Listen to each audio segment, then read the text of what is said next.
Hello everyone, welcome back to my channel relationship adviser. I hope आप लोग ठीक होंगे, सेफ होंगे, हेल्थी होंगे। और आज का टॉपिक है हमारा कि पार्टनर की नज़रों में अपनी वैल्यू कैसे बढ़ाएं। मतलब बहुत से रिलेशंस में ऐसा होता है कि स्टार्टिंग में तो रिलेशन बहुत अच्छा होता है, मतलब आप बहुत अच्छे से बात कर रहे हो, हर एक मिनट की आप दोनों के पास न्यूज़ है एक दूसरे की कि कौन क्या कर रहा है, किसी ने खाना खाया या नहीं खाया, जो भी है केयरिंग नेचर वगैरह सब कुछ होता है स्टार्टिंग में। फिर टाइम होता है, फिर जैसे कुछ ईयर निकलते हैं, फिर आपको ये फील होता है यार अब तो ये मेरी वैल्यू ही नहीं कर रहा, यार अब तो ये मेरी वैल्यू ही नहीं कर रही, अब इसको मेरे में इंटरेस्ट नहीं है, या फिर अब इसका बात करने का मन नहीं करता, अब ये पहले की तरह नहीं है, वगैरह वगैरह होते हैं कुछ टॉपिक्स, कुछ डाउट्स, टॉपिक्स नहीं डाउट्स, सॉरी टॉपिक्स बोल दिया मैंने, कुछ डाउट होते हैं जो हमारे माइंड में आ जाते हैं। तो फिर जहां से गलत फहमियां शुरू होती हैं तो फिर वो शुरू होती रहती है और फिर गलत फहमियां क्या करती हैं, लास्ट में ब्रेकअप करवा देती हैं। फिर आपको बाद में रियलाइज होता है यार ये तो गलत चीज पे ब्रेकअप कर लिया हमने, मतलब हमने तो गलत सोचा था। तो इसलिए मैं आपको कुछ टिप्स बताऊंगी ताकि आप इस चीज़ में सक्सेस हो जाओ कि आप अपनी पार्टनर से अपनी वैल्यू कैसे करवाओगे। ठीक है, तो नंबर 1 ये टिप है कि आप अपने से प्यार करो। सबसे पहले आपको खुद से प्यार करना होगा। अगर आप खुद से प्यार नहीं करोगे आपसे भी कोई प्यार नहीं करेगा। अब वैसे ना, अगर हम किसी को रिस्पेक्ट नहीं देते तो कोई हमें भी रिस्पेक्ट नहीं देता, इसलिए आपको रिस्पेक्ट देनी पड़ेगी, इसलिए तो आप भी रिस्पेक्ट लोगे किसी से। तो इसलिए आपको खुद से प्यार करना पड़ेगा। ठीक है, अपने लुक्स पे ध्यान दो, अपनी लाइफ पे ध्यान दो, करियर पर ध्यान दो, खुद से प्यार करो, तब जाके कोई सामने वाला आपसे प्यार करेगा। ठीक है, एंड सेकंड ये, अपनी वैल्यू समझो। अगर आप अपनी वैल्यू नहीं समझोगे आपकी वैल्यू भी कोई नहीं समझेगा। मतलब कभी भी लाइफ में, कभी भी किसी को भी, फिर चाहे वो पार्टनर हो या फिर वो कोई भी हो, लाइफ में कभी भी अपने से ज्यादा वैल्यू किसी को मत दो, किसी को भी नहीं। सबसे पहले अपनी लाइफ में हमेशा आप होनी चाहिए। आपको पहले अपने लिए करना फिर अपने पार्टनर के लिए। ठीक है, वैल्यू हमेशा अपने आप को सबसे पहले दो, फिर पार्टनर को दो। अगर आपका पार्टनर आपको बोल रहा है कि आपको ये चीज खानी है और अगर उस चीज को खाने से आपको प्रॉब्लम हो रही है तो आपको वो चीज नहीं खानी। ये मत सोचो कि पार्टनर ने बोला तो भैया खा लेनी है। पार्टनर है वो, भगवान नहीं है वो, है ना। ऐसा हम सोचते हैं ना कि भैया पार्टनर ने बोला यार खानी तो पड़ेगी, पार्टनर ने बोला ये काम तो करना पड़ेगा। भाई भगवान थोड़ी ना है, भगवान ने थोड़ी ना बोल दिया आपको। ठीक है, तो इसलिए हमेशा अपनी वैल्यू करो। सबसे पहले अपनी वैल्यू करो, तब जाके कोई दूसरा बंदा आपकी वैल्यू करेगा। एंड थर्ड ये कि अपने पार्टनर से इस बारे में डिस्कस करो। मतलब अगर आप जैसे मैंने बहुत सी ये चीजें देखी हैं कि मतलब आपके माइंड में कुछ डाउट चल रहे हैं तो आप क्या करोगे, पार्टनर से डिस्कस नहीं करना, फ्रेंड से डिस्कस करना है इस टॉपिक पे। भैया फ्रेंड थोड़ी ना रिलेशन में आपके साथ, वो थोड़ी ना आपके पार्टनर का नेचर समझते हैं। पार्टनर का नेचर तो आप ही को पता होगा ना। ठीक है, सही बोल रही हूँ ना मैं। मतलब अगर अगर एक जैसे दो बेस्ट फ्रेंड है, ठीक है, और उनके कुछ कॉमन फ्रेंड है, तो बेस्ट फ्रेंड्स को, मुझे ऐसा लगता है कि बेस्ट फ्रेंड्स को ज्यादा पता होता है एक दूसरे के बारे में कॉमन फ्रेंड्स के अकॉर्डिंग। जैसे उतना कॉमन फ्रेंड्स को पता नहीं होता जितना हमारे बेस्ट फ्रेंड्स को हमारी बातें पता होती हैं। ठीक है, क्योंकि हम हर चीज उससे शेयर करते हैं। तो इसलिए फ्रेंड किसी और से भी शेयर नहीं करना। आपका रिलेशन है, आपका डाउट है, आपको अपने पार्टनर से ही डिस्कस करना पड़ेगा, क्योंकि गलत फहमियों की वजह से ब्रेकअप होते हैं। दूसरों की बातें सुन ली, हो सकता है वो रीजन नहीं होगा। अगर आपको किसी ने बोल दिया, आपने किसी को शेयर किया यार तो मेरा पार्टनर मुझे पहले की तरह वैल्यू नहीं देता, हो सकता है वे सामने वाला ये भी बोलेगा आपको कि भैया, तो सामने वाला आपको ये भी बोल सकता है कि कहीं उसका इंटरेस्ट किसी और में तो नहीं चला गया, कहीं वो किसी और से तो बात नहीं करने लग गया, करने लगे, क्या पता तभी वो तुझे वैल्यू ना दे रहा हो या नहीं दे रही हो। फिर वहां से क्या होगा, आपके माइंड में बात आ जाएगी, हाँ यार ये तो सही बोल रहा है, या फिर तो सही बोल रही है यार। हो सकता है ऐसा भी हो सकता है जब भी मेरे को वैल्यू नहीं मिल रही हो, पहले की तरह नहीं रहा हमारा रिलेशन, तो वहां से डाउट आ गया ना। अब जो रियल रीजन है वो तो आपके पार्टनर को ही पता होगा कि रियल में क्या है। ठीक है, तो इसलिए किसी और से शेयर करने से अच्छा है अपने पार्टनर से खुद बात करो। हो सकता है कि बहुत से लोग मैंने ऐसे देखे हैं कि वो अपनी लाइफ को लेके बहुत सीरियस होते हैं। मतलब बहुत से लोग क्या, ऑब्वियस हर कोई सीरियस होता है लाइफ को लेके, लाइफ है यार, कोई मजाक थोड़ी ना है। हाँ, तो करियर बनाने के लिए हर कोई सीरियस होता है, बट बहुत से लोग ऐसे होते हैं कि वो बहुत ज़्यादा सीरियस हो जाते हैं। वो ये भूल जाते हैं कि वो रिलेशन में हैं, उनकी कुछ रिस्पॉन्सिबिलिटियाँ हैं, सब कुछ भूल जाते हैं। और बस उनको लाइफ में ऐसा होता है ना कि अब मुझे करियर बनाना है, अपना करियर पर ध्यान देना है, तो ऐसा भी होता है। तो ये रियल रीज़न तो उसी को पता होगा ना, पार्टनर को ही पता होगा। इसलिए इधर उधर बोलने से अच्छा पार्टनर से डिस्कस कर लो। कुछ भी डाउट हो रिलेशन को लेके पार्टनर से डिस्कस कर लो, ठीक है। अगर आपको कुछ गलत फहमियाँ आ रही हैं या आपके माइंड में कुछ डाउट आ रहे हैं तो आप पार्टनर से डिस्कस कर लो कि भाई मुझे ऐसा ऐसा लग रहा है, रियल रीज़न क्या है बताओ मुझे, ठीक है। सीधा बोल दो। ये आपको ये नहीं सोचना कि यार पार्टनर क्या बोलेगा क्या नहीं बोलेगा, क्योंकि भाई देखो डाउट्स अगर बढ़ते जाएंगे बढ़ते जाएंगे बढ़ते जाएंगे तो एक दिन क्या होगा, फिर ब्रेकअप हो जाएगा। फिर आप एक दिन इरिटेट हो जाओगे, आप सीधा बोल दोगे ब्रेकअप, तो ब्रेकअप हो गया। इससे अच्छा रिलेशन बचाना है तो पार्टनर से इस टॉपिक पे कुछ भी, अगर कुछ भी डाउट आ रहे हैं माइंड में रिलेशन को लेके, जैसे कि आप सोच रहे हो उसका इंटरेस्ट किसी और में, या फिर कहीं वो किसी और के साथ बात नहीं करता हो, या फिर जो भी है, ठीक है, तो वो उसी को पता होगा रियल रीज़न। एंड नेक्स्ट ये कि आप अपने आप को बिजी रखो। अपने आप को बिजी रखो मतलब जैसे मैंने बोला था आपको खुद से प्यार करो, आप पहले अपने खुद से प्यार करना सीखो। तो वैसे आप खुद से बिजी रखो, मतलब खुद को बिजी रखो। क्योंकि ऐसा बोलते हैं ना कि फ्री माइंड होता है तो बहुत सी बातें आती हैं। इसलिए अगर हम फ्री रहते हैं तो हम बहुत सी बातें सोचते हैं, इतनी सी बात को भी इतना बड़ा बना लेते हैं। तो इसलिए अपने आप को बिजी रखो हमेशा। अगर आप फ्री हो तो अब उस टाइम में ये सोचो कि आपको अपनी लाइफ में क्या करना है, आपके गोल्स क्या हैं, ठीक है, आपको अपनी लाइफ से क्या चाहिए, इन सब चीज़ों पे काम करो। तो इसलिए खुद को बिजी रखो। एंड नेक्स्ट ये कि पार्टनर को ज़्यादा कॉल और मैसेजेस मत करो।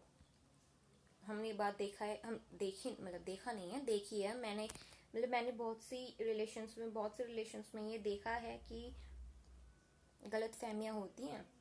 जैसे अगर मान लो आपके माइंड में आया कि कहीं वो किसी और से तो बात नहीं कर रहा, या फिर वो किसी और से तो बात नहीं कर रही, फिर आप क्या करोगे, कॉल्स और मैसेजेस करना शुरू, मतलब अगर कुछ भी डाउट आ रहे हैं तो इतने कॉल्स मैसेजेस करोगे पार्टनर को भाई इतनी बातें सुना दोगे उसको कि वो सामने वाला इरिटेट हो जाता है। फिर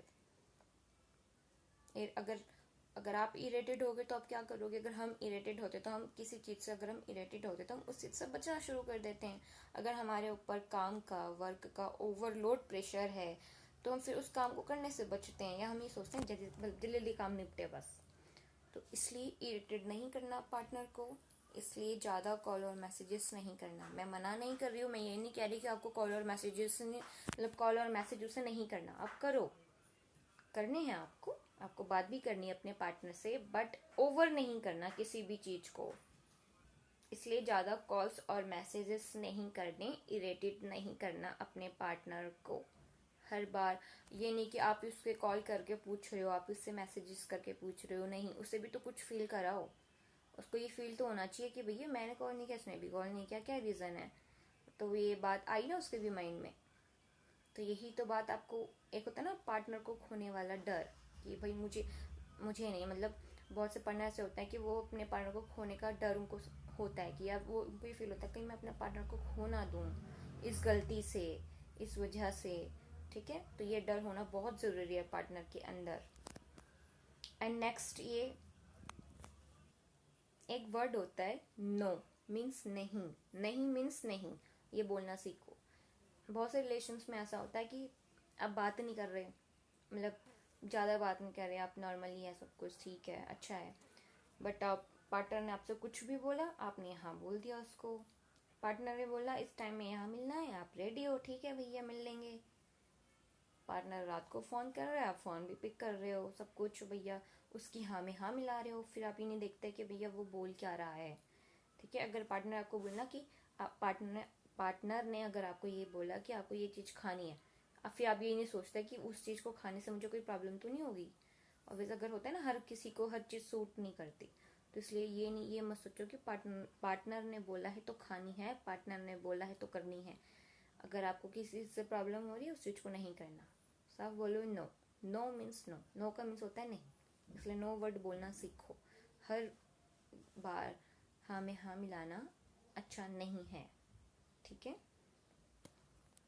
जब आप अपने पार्टनर से मिलते हो एक फिक्स टाइम के लिए मिलो। जैसे आप मिल रहे हो अपने पार्टनर से, ठीक है, आप सोच के जा रहे हो घर से भैया 1-2 घंटे के लिए मिलेंगे, फिर आप मिलने पहुंच गए, फिर मिलते मिलते आपको 2-3 घंटे हो गए, 3 से 4 घंटे हो गए, 4 से 5 घंटे हो गए, टाइम का पता ही नहीं चला। फिर आप कह रहे हो कि इतना सारा टाइम कैसे हो गया, तो वो चीज़ गलत है। क्योंकि यहाँ पे पार्टनर को समझ में आ जाएगा कि यार इसे जब भी बुलाओ मिलने ये आ जाता है, ये आ जाती है, ठीक है। इसलिए एक फिक्स टाइम रखो मिलने का। फिक्स टाइम मीन्स कि आप उसको बोल दो कि 1 घंटे का टाइम है मेरे पास, मैं सिर्फ 1 घंटे के लिए आ सकता हूँ या आ सकती हूँ, इससे ज़्यादा नहीं, क्योंकि मैं बिज़ी हूँ, मैं ये टाइम निकाल कर आऊँगी आपसे मिलने या आऊँगा मिलने, बट बस मेरे पास इतना ही टाइम है, ठीक है। इसलिए पार्टनर के मन में ये भी होना चाहिए, उसको ये बात समझ में आनी चाहिए कि पहले तो यार हम इतने टाइम मिलते थे और अब ये फिक्स टाइम करके मिलने आ रहा है या ये मिलने आ रही है, क्या रीज़न है। जो चीज़ आप फील कर रहे हो उसको भी वो चीज़ फील होनी चाहिए, उसको भी वो चीज़ फील करवाओ, ठीक है। इसलिए मैं आपको ये टिप्स बता रही हूँ, आपको ये टिप्स फॉलो करने हैं। मैं ये नहीं कह रही करने हैं कि करने, मतलब अगर आपको वैल्यू करवानी है तो मुझे लगता है कि आपको ये टिप्स फॉलो करने चाहिए। और मुझे पता है अगर ऐसा, मतलब अगर ये टिप्स आप फॉलो करोगे तो आपको रिजल्ट भी मिलेगा इसका। क्योंकि मेरे जैसे कुछ फ्रेंड्स होते हैं ना, डिस्कस करते, तो मैं उनको भी ये टिप्स देती हूँ, तो उनको हेल्प मिलती है। फिर मुझे लगता है कि यार इनको हेल्प मिली, अगर मैं शेयर करूँगी आप लोगों से तो हो सकता है आपको भी हेल्प मिले, ठीक है। तो और नेक्स्ट एंड लास्ट स्टेप, हमेशा पार्टनर के लिए अवेलेबल मत रहो। मैंने बहुत बार देखा है कि आप ना पहले स्टार्टिंग में आप क्या करते थे, जैसे दिन में अगर 24 आवर्स होते हैं तो कम से कम आप उनमें से 12 आवर्स तो आप बात करते थे। मीन्स मैंने ये रिलेशन में देखा है कि वो पार्टनर 12 घंटे तो कम से कम बात करते थे। फिर टाइम होते होते वो क्या करते हैं, 24 घंटे में से सिर्फ उनमें सिर्फ 6 घंटे बात हो रही है, फिर 5 घंटे बात हो रही है, फिर क्या होता है पूरे दिन में सिर्फ 1 घंटे बात हो रही है बस, ठीक है। तो और अगर फिर क्या होता है कि आप बात नहीं कर रहे पूरे टाइम में, फिर आपका फ़ोन आया पार्टनर का, आपने एकदम से उठा लिया, आप भैया फिर आप तो बहुत खुश हो जाते हो यार, पूरे टाइम में सब पार्टनर ने फ़ोन किया है। कभी भी मैसेज करे तो वो रिप्लाई कर देते हो आप। आपको लगता है कि शायद फिर पता नहीं बिजी हो जाए, दोबारा फिर मैसेज कर पाए या नहीं कर पाए, क्योंकि फिर बिजी हो जाएगा या हो जाएगी। इसलिए हमेशा अवेलेबल मत रहो। अगर सपोज करो आप रिलेशन में हो, ठीक है, मतलब मैं आपको एग्जांपल दे रही हूँ, अगर कोई रिलेशन में है, अगर आप पूरे टाइम बात नहीं कर रहे हो और फिर जब आपका फ़ोन आ रहा है आप उसी टाइम फ़ोन पिक कर ले रहे हो, तो उससे क्या फ़र्क, मतलब क्या समझ में आएगा इंसान को, सामने वाले को, कि जब भी फ़ोन करूँगी इसने उठा लेना है, या फिर मतलब फिर ये होता है ना कि इसे तो कभी भी फ़ोन कर लो, कभी भी उठा लेगी, ये उठा लेगा, कोई ऐसा कुछ नहीं है कि नहीं उठाएगा। उसको ये चीज़, आपको उसको ये भी फील करवाना है यार, अगर इसने फ़ोन नहीं पिक किया तो, है ना, मतलब इसलिए हमेशा अवेलेबल मत रहो उसको। अगर आप मान लो फ़ोन कर रहा है, आप 1-2 बार मत उठाओ, फिर उससे सेकंड थर्ड कॉल तो आएगी ना, ठीक है। नहीं आ रही तो इट्स ओके, अगर आपने एक दिन बात नहीं की तो कुछ नहीं हो रहा, कोई बात नहीं, इट्स ओके। फिर नेक्स्ट डे आप अगर बात करते हो, पार्टनर का फ़ोन उठा रहे हो, फिर ये क्वेश्चन होता है कि भैया हमने फ़ोन किया था आपने पिक क्यों नहीं किया, तो वहाँ वो चीज़ उसको समझ में आएगी कि यार पहले तो ये फ़ोन उठा लेता था, अब क्या हो रहा है, आपने रिटर्न भी नहीं किया, ठीक है, आपको रिटर्न भी नहीं करनी वो कॉल, ठीक है। तो एकदम से ये नहीं कि एकदम से फ़ोन आया, मैसेज आया, आपने उठा लिया और रिप्लाई कर दिया, नहीं, हमेशा अवेलेबल नहीं रहना। क्योंकि आप भी बिजी, आप इंसान हो भाई, इंसान बिजी होता है, आपको भी बिजी रखना है खुद को, हमेशा अवेलेबल नहीं रहना किसी के लिए भी। अगर हमेशा किसी के लिए भी अवेलेबल रहोगे, अपनी वैल्यू आप खुद कम करवा रहे हो, फिर यही रीज़न है जो वैल्यू आप बोलते हो ना, वैल्यू कम हो रही है, यही रीज़न है, हमेशा अवेलेबल मत रहो किसी के लिए भी, ठीक है। और मेरी वीडियो अच्छी लगी हो तो प्लीज़ सब्सक्राइब करना, बेल आइकन को हिट कर देना, ताकि मेरी लेटेस्ट नोटिफिकेशन वीडियो आपको, मतलब लेटेस्ट वीडियो की नोटिफिकेशन आपको मिलती रहे। मेरे चैनल को लाइक शेयर भी करना, कमेंट भी करना। सो बाय, टेक केयर, मिलते हैं नेक्स्ट वीडियो में।